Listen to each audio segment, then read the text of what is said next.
We think we'd recognize evil if it stood before us, a dark figure, obvious in its intent. But most of the time evil doesn't come with fangs or fire. It comes smiling, it flatters, it looks like someone we trust. Evil wears the mask of charm because it knows that the human mind doesn't fear what feels familiar. It whispers, "I'm one of you." And that's when it begins to work. In every age there are people who corrupt others not through violence, but through subtle influence, a slow erosion of values, a gentle distortion of truth. And so, the question becomes, how do you see what hides behind the mask? Because recognizing evil isn't about spotting monsters, it's about learning to see human nature clearly. Good people often fail to see evil because they assume everyone operates from the same core, decency. They project their kindness onto others. If they mean no harm, they believe others don't either, but this is a dangerous illusion. Psychologists call it the empathy gap, the human tendency to imagine everyone feels and thinks like we do. And that's exactly what those with darker motives count on. Marcus Aurelius once warned, "You have power over your mind, not outside events. Realize this, and you will find strength."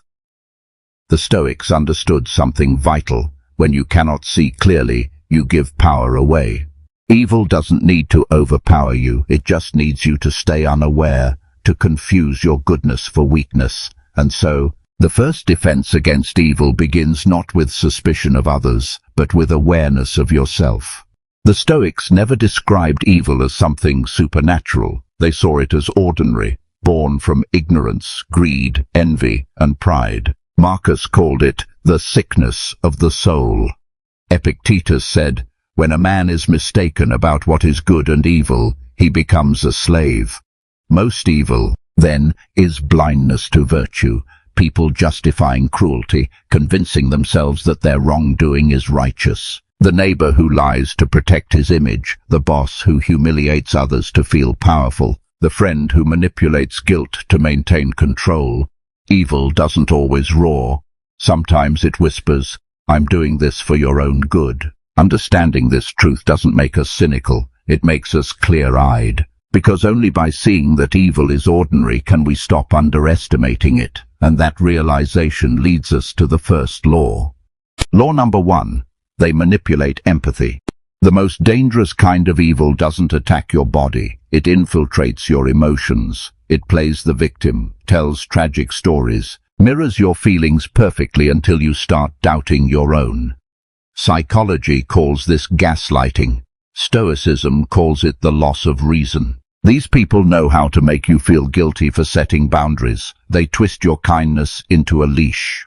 Marcus Aurelius warned, "Be tolerant with others, but strict with yourself." Notice, he didn't say naive. Compassion doesn't mean allowing yourself to be drained.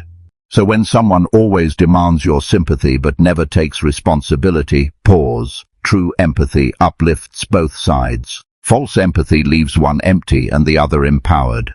And once you learn to tell the difference, you've already taken your power back. Law number 2. Their words shine, but their actions rot. Evil hides behind eloquence. It knows how to speak beautifully about morality, justice, and love, while secretly violating every one of them. Stoics valued one thing above all, alignment between word and deed. Epictetus said, "Don't explain your philosophy, embody it." So watch how people live, not how they talk. Notice the inconsistencies, the one who preaches loyalty yet gossips freely, or the one who praises honesty but hides truth when convenient. Evil loves performance. Virtue prefers silence. A person's true character isn't revealed when they're being watched, but when they believe no one will ever find out. So test words through actions, and if they don't match, believe the behavior. Because the truly dangerous ones aren't those who act out of rage, but those who act righteous while quietly corrupting everything around them. Law number 3. They divide and control. From ancient tyrants to modern manipulators, the pattern never changes. Divide to conquer. Evil thrives in chaos. It whispers to one friend, "They don't respect you," and to another, "They're plotting against you." It plants seeds of suspicion until trust collapses. because once people stop believing in each other, they become easy to control. This is true in politics, in workplaces, and even in families. Evil doesn't need armies, only rumors. Seneca once said, "The mind must stand firm against the storms of deceit." To spot the divider, watch who constantly stirs conflict but never resolves it, who always appears as the messenger but never as the victim. They pretend to be peacekeepers while feeding the fire, and the only way to defeat them is to refuse to play their game, because the moment you stop participating in their drama, their power dissolves. Guarding the mind, the Stoic defense. The question now is, how do you protect yourself without becoming bitter or paranoid? The answer lies not in withdrawal, but in discernment. A Stoic trains the mind like a warrior trains the body, steady, disciplined, and clear. He learns to see without reacting. When you sense manipulation, pause. When you hear flattery, breathe. When you feel guilt that isn't yours, detach. You cannot stop evil from existing, but you can stop it from entering your mind. Practice daily stillness. Journal your reactions. Observe before judging. Clarity, not aggression, is your ultimate defense. Because when the mind is calm, deception has nowhere to hide. And once you master this clarity, you're ready for the final test. The final test: don't let evil shape you. The Stoics believed the real danger of evil isn't what it does to the world, it's what it can do to you. When you fight darkness with hatred, you become part of it. When bitterness replaces justice, evil has already won. Marcus wrote, "The best revenge is to be unlike your enemy." Your task isn't just to spot evil, it's to remain good despite it. That is true mastery, facing corruption yet staying incorruptible. The goal isn't to hate the wicked, but to understand them and choose differently. Because clarity without compassion becomes cruelty, and compassion without clarity becomes weakness.